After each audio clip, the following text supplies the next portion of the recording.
This is the story of a life being formed.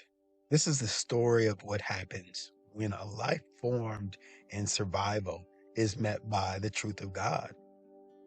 I'm going to take you from my earliest memories to where I am today, not just through what happened to me, but through what it produced in me. The beliefs I carried, the choices I made, the lies I believed, the lessons I learned, and the truth God has used and continues to use to redefine me. We're going to talk about survival, fear, rejection, identity, relationships, bad choices, hard lessons, healing, forgiveness, faith, and the process of becoming.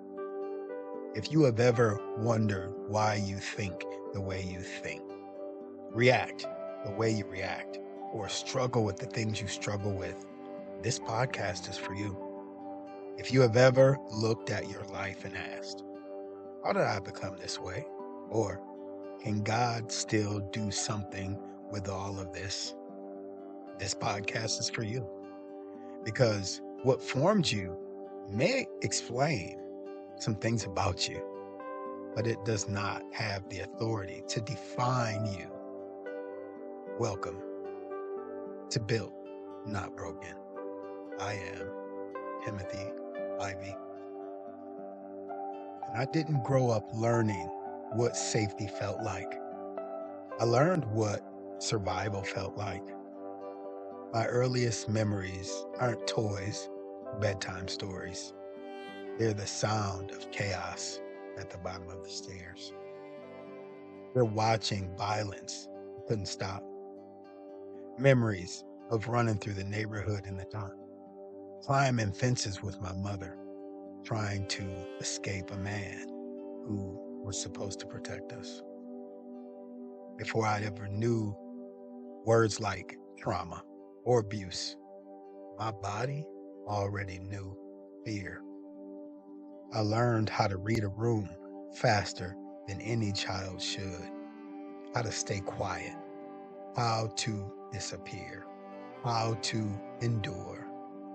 What I didn't learn was what it meant to feel protected, chosen, or secure. There were moments that tried to write my identity for me, being left waiting all day for a father who said he was coming and never showed. Living in a home where my mother's love was there, but what my body learned most was fear. Fear and chaos were definitely much more defining and way louder. When you grow up like that, something starts to form in you. Not just pain, but beliefs. You start to believe, I'm not important. I don't belong. I have to survive this on my own. And those beliefs don't stay in childhood. Oh no, they follow you into every room, every relationship, every decision.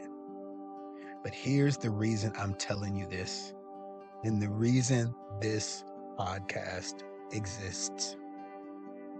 What happened to me was real, but what it tried to say about me was a lie.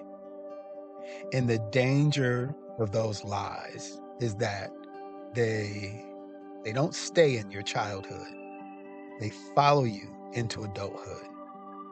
They influence who you trust, what you tolerate, how you receive correction, how you react to silence, how you handle conflict, and whether you let people get close enough to love you. Boy, I've struggled with that last one. A lie believed long enough can begin to feel like personality. But just because something feels familiar does not mean it's who you are. Somewhere along the way, God began to interrupt that narrative with truth. And listen, nothing is more important in my testimony than personal responsibility, y'all. So please hear me. When God began to interrupt that narrative, He didn't only show me what other people had done to me, He began to show me what I had come into agreement with. I had agreed with the idea that I was on my own. I had agreed with the idea that I had to protect myself at all costs. Circumstance may have helped create the wound, but only I could decide whether I would keep agreeing with the lie. Only I could decide that. That is where responsibility became part of my healing. Not blame, responsibility. Once you recognize issues, you have to get busy doing the work. I couldn't change my childhood. I could not rewrite history, but through Christ, but through Christ, but through Christ, I could stop allowing those moments to name me. He began to show me what I was dealing with, what lens I was seeing through, that I wasn't overlooked, I was seen, that I wasn't abandoned, I was carried, that I wasn't without value, I was created with purpose. And I didn't get there, I didn't get where I am today overnight. This wasn't one altar call, not for me.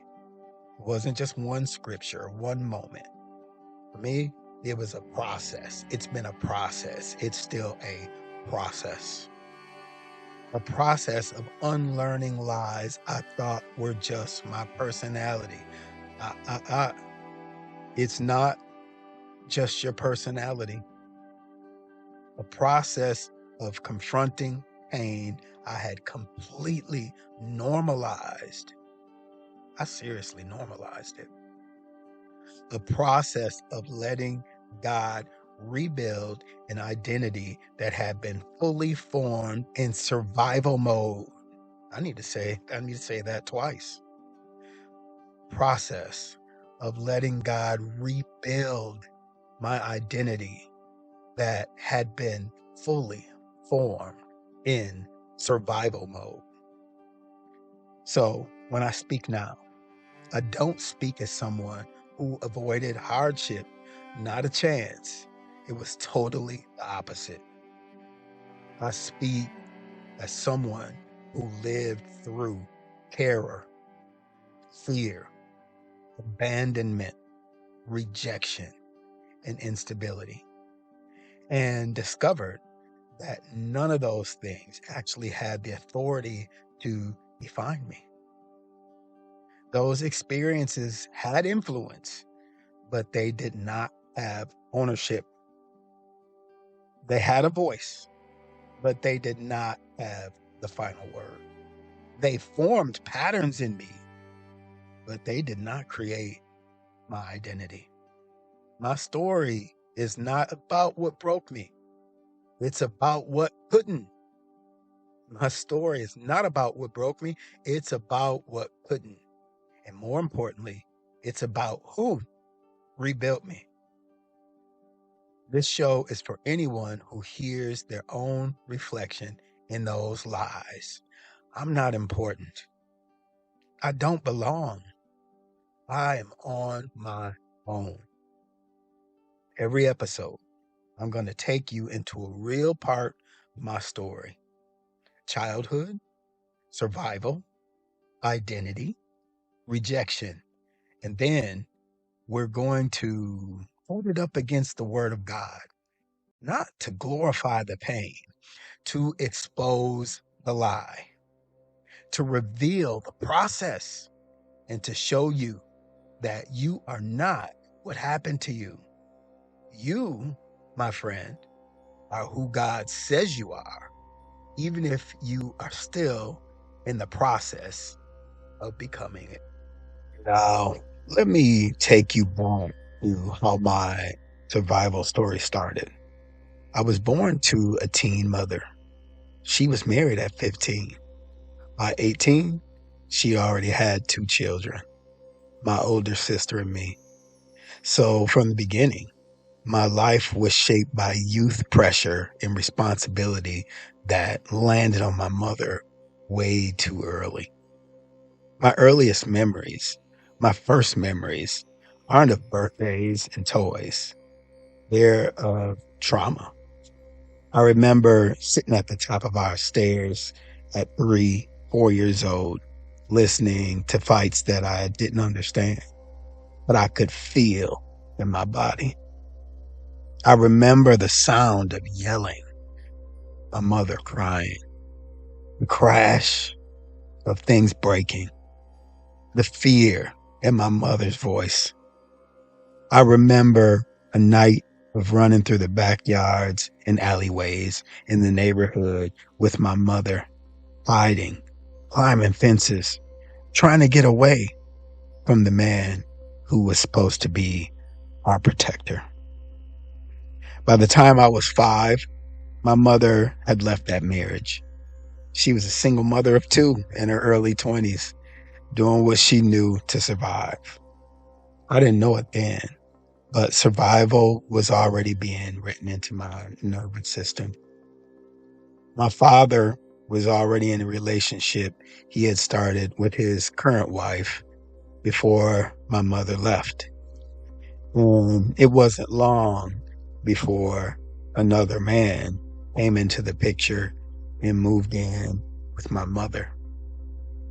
He would be present in our home for the remainder of my childhood. From the outside, it might have looked like stability. A man in the house, a structured environment. On the inside, it was something very different. This man physically abused me and my sister from the time I was about 5 until my mid-teens when I moved out. And I want to say this clearly. I'm not sharing this to expose him or to shame my mother. No, no, no. I've forgiven them both. I'm sharing it because there are people listening right now who grew up with someone in their home who was supposed to be a source of safety and instead became a source of trauma and fear. That does something to a child. For me, it taught me that it taught me where I was allowed to exist and where I wasn't. My mother left my father, and when she did, he became someone we barely had a relationship with from that point forward. Legally, he had weekend visitation. Practically, it was up to us kids to reach out, to call, to ask, to beg. Can we come? Is this a good weekend for us to come? More often than not, we got no answer. We would call and call, let the phone ring and ring, and no one would pick up. On the day someone did answer, we might be told he was coming to get us, and then he wouldn't show. I remember one Friday in particular, not long after the separation. He said he was on his way. So I sat in a chair in a big picture window to wait for him. Yeah, I sat there all day aside from bathroom breaks. I sat there the whole entire day, watching, waiting, from sun up until my mother told me it was time for bed. He never came. My mother tells me that something in me shifted that day. Weeks later, when he finally did show up, I asked him why he hadn't come the last time. And instead of an explanation, I got anger. He said, What gives you the right to question me? As a child, that lands like this. What I feel doesn't matter. I don't matter. That wasn't an isolated moment. It was a pattern of not being invited to family events on his side, a pattern of hearing about gatherings, reunions, only after they had happened. I'd hear about it from relatives who thought we already knew and wondered why we never came. A pattern of decisions that made it clear there was no space prepared for us. I don't recall a school event that he showed up to. I don't recall anything where parents participated where he took part. After he and his new partner had a child, they moved into a small 2-bedroom house. 1 bedroom for them, 1 for their child, my new half-sister. No extra space, no thought of where me and my older sister would fit. I was also severely allergic to cats, and cats were a constant in that home. It made staying there physically impossible and emotionally clear. I didn't belong. There wasn't room for me. Again, I'm not saying this to attack them. I've forgiven them as well. I'm saying it because when you grow up feeling like there's no room for you, it teaches you to build life as if you are an afterthought. I was taught that day after day. Back at mom's house, the abuse with the man my mother was with continued. In 2nd grade, I had marks all over my body, and they were so obvious. And my sibling told the school. Child Protective Services came. For a moment, it looked like maybe something would happen. Maybe someone would step in. We also told my father several times of the abuse, but nothing changed. Well, what did change was the consequences we faced for speaking. We learned very quickly. Boy, kids can learn this type of thing very quickly. And we learned it. You do not report. You do not talk. You do not expose what happens at home. Silence became survival. I know there are people out there that know exactly what I'm talking about. Our home was 2 stories. We knew where we belonged. Whenever he was home, our place was upstairs in our bedrooms. We went downstairs when he was away or at work. The message was clear. Stay out of sight. Stay out of the way. If we hadn't done a chore correctly, we might be snatched out of our sleep, beaten, and then made to redo a task in the middle of the night. Sometimes he would make me strip naked before beating me. I spent nights terrified. I don't recall ever sleeping in peace. On one occasion, he burst into our room and told us to strip. We did, volunteers. Then he laughed and said, "Put your clothes back on. I was just joking."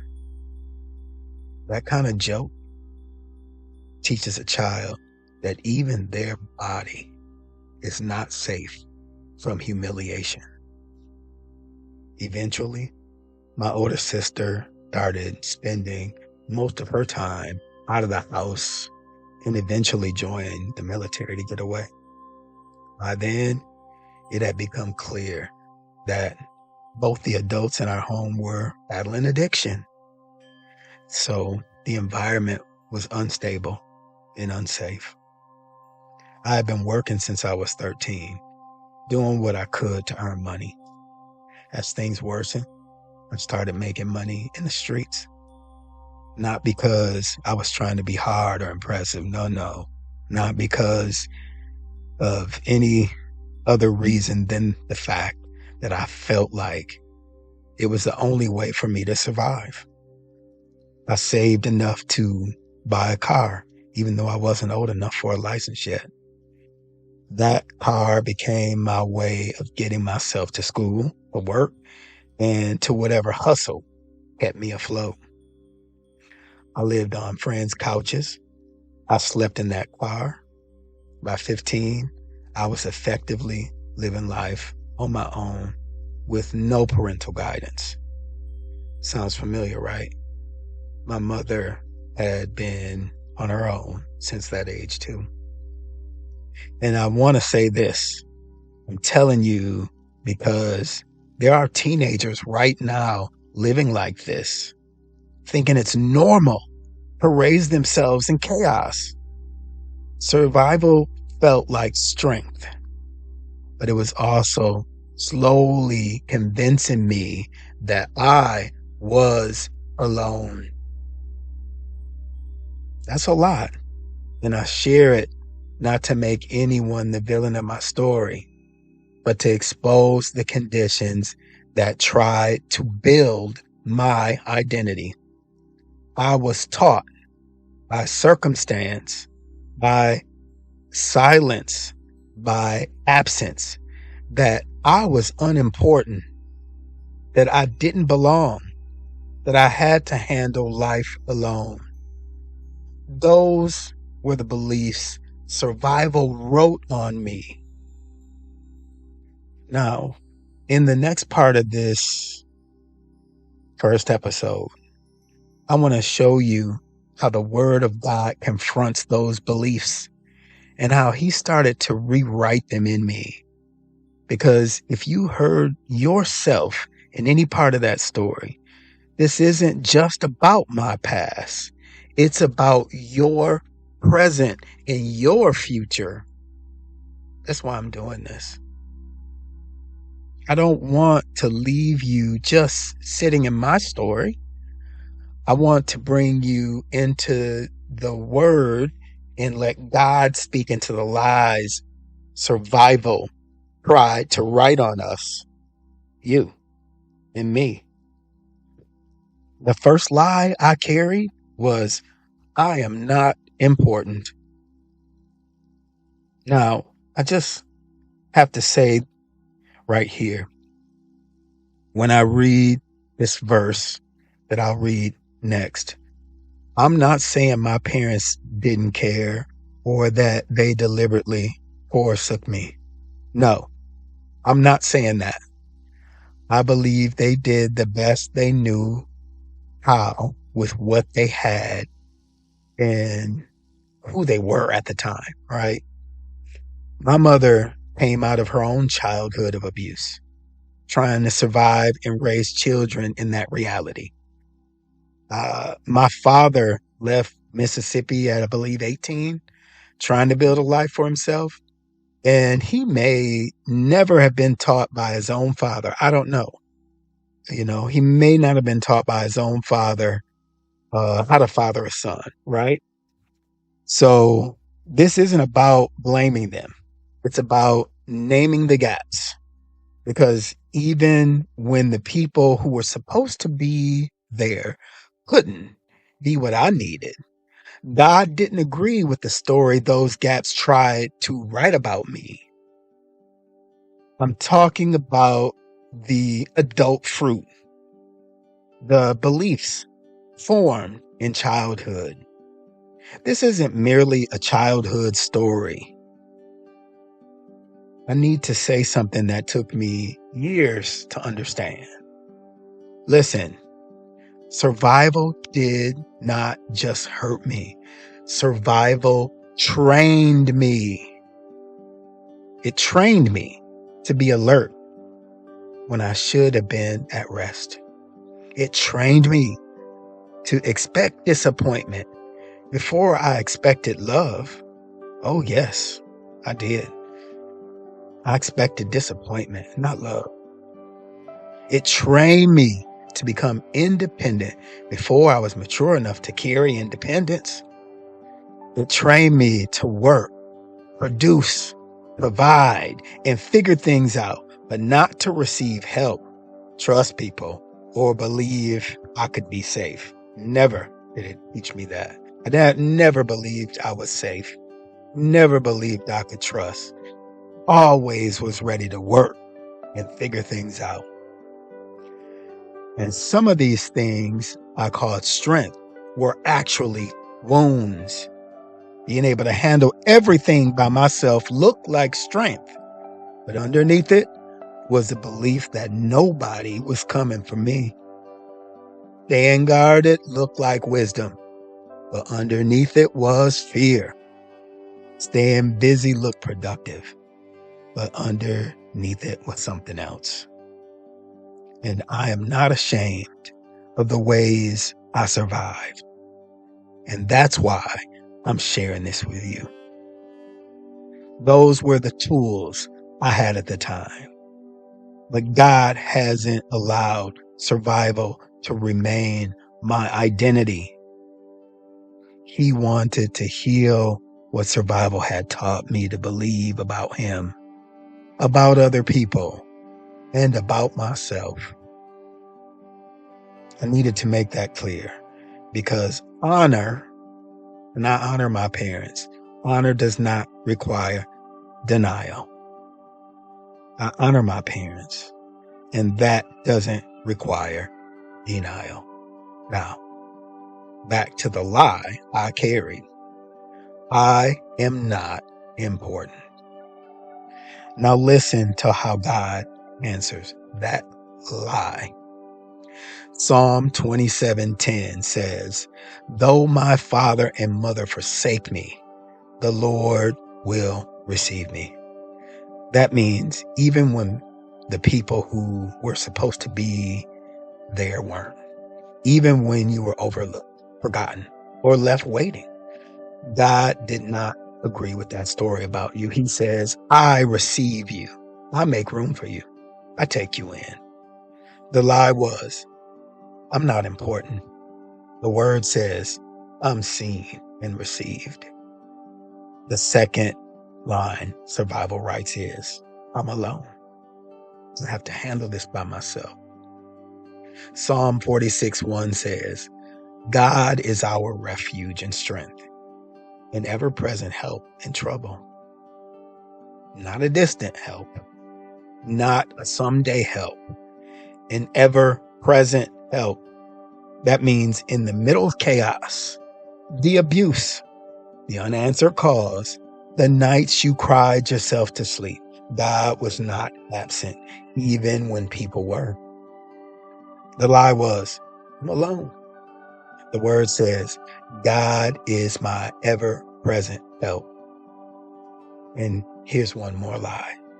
Nothing good can come out of what I've been through.